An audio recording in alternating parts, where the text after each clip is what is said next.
Today I want to read Ghost Hour, Spook's Hour by Eve Bunting.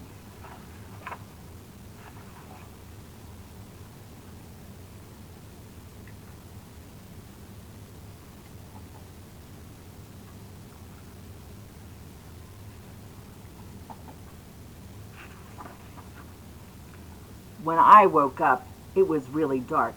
Something went outside my window. Don't be scared, I told myself. It's just the wind. I slid out of bed.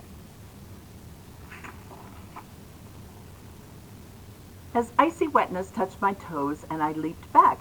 Eek! What? Then I remembered Biff, my big white dog who sleeps under my bed at night. Biff has the coldest, wettest nose. Hi, Biff, I said. I felt for the bedside lamp and pushed the button. Nothing happened. I pushed it again. Nothing happened again. Oh no, Biff, I whispered. I don't like this. Let's get out of here. My bedroom door moaned when I opened it. Eek, eek, Biff moaned. It's okay, I said. I think this floor always creaks.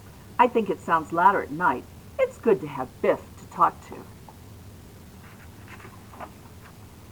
We padded fast down the hallway to my parents' room. Mom, I whispered. Dad? No one answered. I clicked their light switch. No light again. Ooh, went the wind. Ooh. I shuffled across the bed and felt around. The sheets were warm and lumpy, but the bed was empty. Where were Mom and Dad? Ooh, Biff howled. Quit that, I said, though I wanted to howl myself. Where could they be? Something went crack against the window. Crack! Slither. Whoosh. Something was out there. Black, snaky things pounced on the glass. I tried to get behind Biff, but he was trying to get behind me. I made myself peer over his back. Phew, I said, standing up and uncurling my fingers from Biff's fur.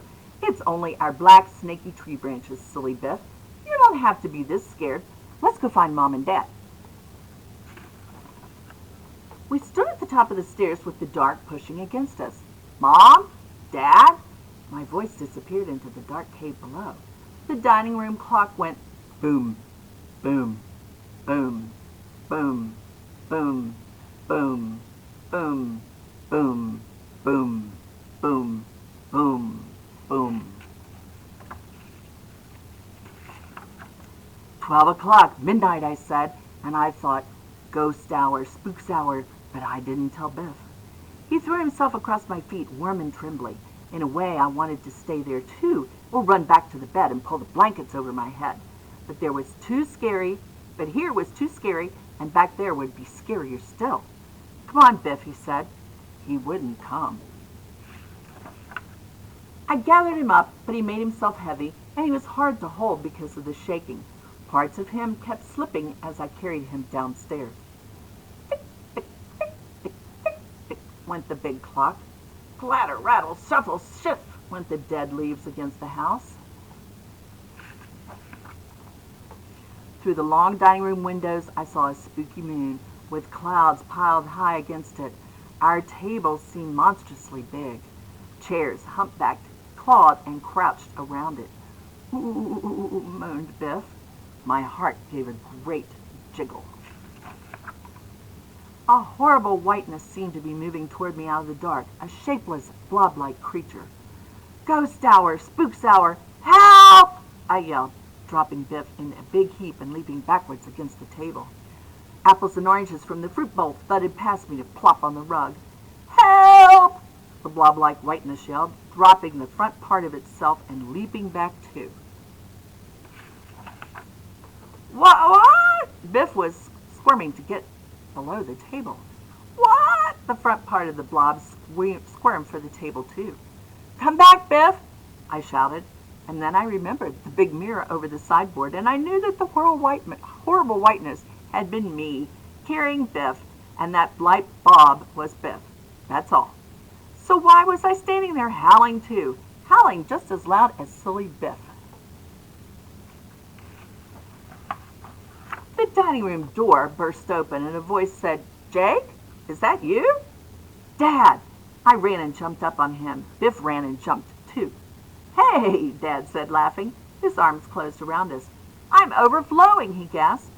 I felt the scratchiness of his cheek and smelled his dad's smell. Biff's tail whipped against my legs. Mom was behind Dad, holding a candle. "The wind's knocked the lights off," she said, "and the tree branch was banging against our window. We decided we could sleep down here on the couch." "Biff thought you left us," he said. "He was so scared." Mom stroked Biff's head. "Silly Biff, don't you know we would never leave the two of you?" She stroked my head, too. There was room for all of us on the couch bed. Dad blew out the candle, and we lay close in the dark. Outside, the wind went woo, and the leaves went shh, shh, as they chased each other in the long grass. "Don't worry about being scared," Mom told Biff. "Everybody's scared sometimes." "Yeah, Biff," I said. "Don't worry about it at all." I held his warm paw and Mom's warm hand and counted moon shadows on the ceiling till I fell asleep. Ghost Hour, Spook's Hour by Bunting.